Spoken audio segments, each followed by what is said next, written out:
Y Ruth inicie su exposición. Gracias, ministra. Mi nombre es Tomás Andrés Raúl Binder. Mi RUT es 12.403.400-0. Soy economista de la Universidad de Chile, magíster en Estadística y doctor en Economía de la Universidad de California, Berkeley. Soy profesor titular y director del Instituto de Economía de la Pontificia Universidad Católica de Chile. Participo en esta audiencia a título personal para enfatizar la importancia de los derechos económicos, ampliamente entendidos, en el desarrollo de Chile y que estuvieron en riesgo en el proyecto que se rechazó el 4 de septiembre del año 2022. Mi propuesta respalda el borrador de los expertos en lo que respecta a derechos de propiedad, libertad de emprendimiento, igualdad de condiciones, como la propuesta de autonomía y gobernanza del Banco Central. Partiré refiriéndome a los derechos de propiedad y el crecimiento económico.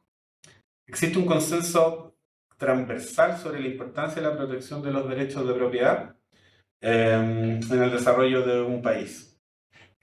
Diversos autores, entre ellos Acemoglu, Johnson y Robinson en el año 2005, antes Danny Roderick el año 2000, Jeffrey Sachs también en el año 2005, Douglas North en 1992, incluso uno podría dar una larga lista de economistas de distintas sensibilidades que muestran y evidencian lo importante que es mantener y reforzar la protección de los derechos de propiedad para estimular la inversión, la innovación, el crecimiento y el empleo en un país. La redacción del borrador de los expertos, a mi juicio, es correcta en lo que respecta a la definición de los derechos de propiedad y también a la resolución de conflictos como cuando ocurre una expropiación. En particular, el artículo 16.34 dice, comillas, el expropiado podrá reclamar de la legalidad del acto expropiatorio ante los tribunales ordinarios y tendrá siempre derecho a indemnización por el daño patrimonial efectivamente causado. A mi juicio, esta redacción, que coincide con la Constitución actual, es muy importante, ¿sí? Innovaciones como las que vimos en el borrador anterior del precio justo solo abren un manto de duda y van en contra de la protección de los derechos de propiedad. También creo que es importante remarcar en el mismo artículo la parte que dice que a falta de acuerdo la indemnización deberá ser pagada en dinero efectivo al contado, ¿sí? Se puede llegar a acuerdo entre las partes, eso está bien, pero si no hay acuerdo, tiene que ser pagado la totalidad del monto en efectivo y al contado. El derecho a propiedad interactúa con otros artículos, otros capítulos del borrador, y de hecho pueden ser conculcados de facto en entornos económicos de alta inflación. Hemos visto en los últimos meses, años quizás, cómo las remuneraciones de los trabajadores se han visto básicamente disminuidas en términos reales por la alta inflación.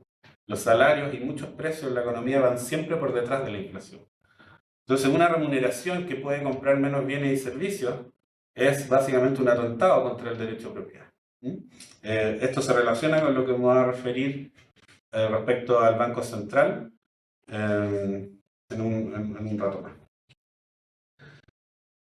Respecto a los derechos de propiedad y crecimiento económico, hay amplia evidencia de una fuerte correlación positiva. Países que protegen los derechos de propiedad tienen niveles de desarrollo y de ingresos de producto mucho mayor. Tenemos los países nórdicos, ¿cierto? A Estados Unidos, Canadá, tenemos Australia. Todos esos países tienen una protección muy fuerte de los derechos de propiedad.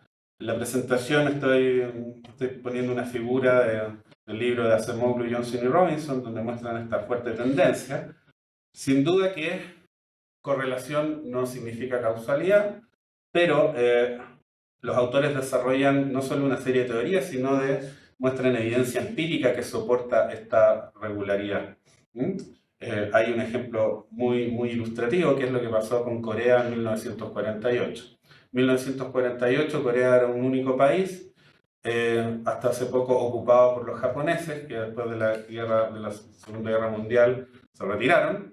fue invadido o intervenido por la extinta Unión de Repúblicas Socialistas Soviéticas en el lado norte, y para hacer la historia corta en virtud del tiempo, los coreanos del sur decidieron independizarse y crear un propio país. Y en 1948 se hace un plebiscito y Corea se divide en dos países.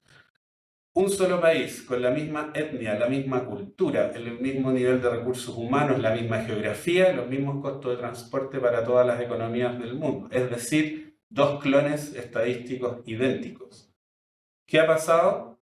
Corea del Norte tomó un camino netamente de economía centralizada, ¿cierto? Que existe solo Estado.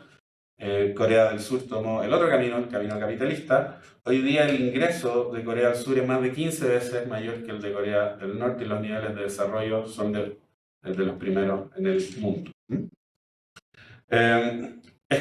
Voy a pasar ahora a la libertad de emprendimiento y el trato no discriminatorio por parte del Estado. Y también yo le agrego una cápita que le llamo igualdad de condiciones. Es crucial que la nueva Constitución consagre la libertad de emprendimiento y garantice un trato no discriminatorio del Estado.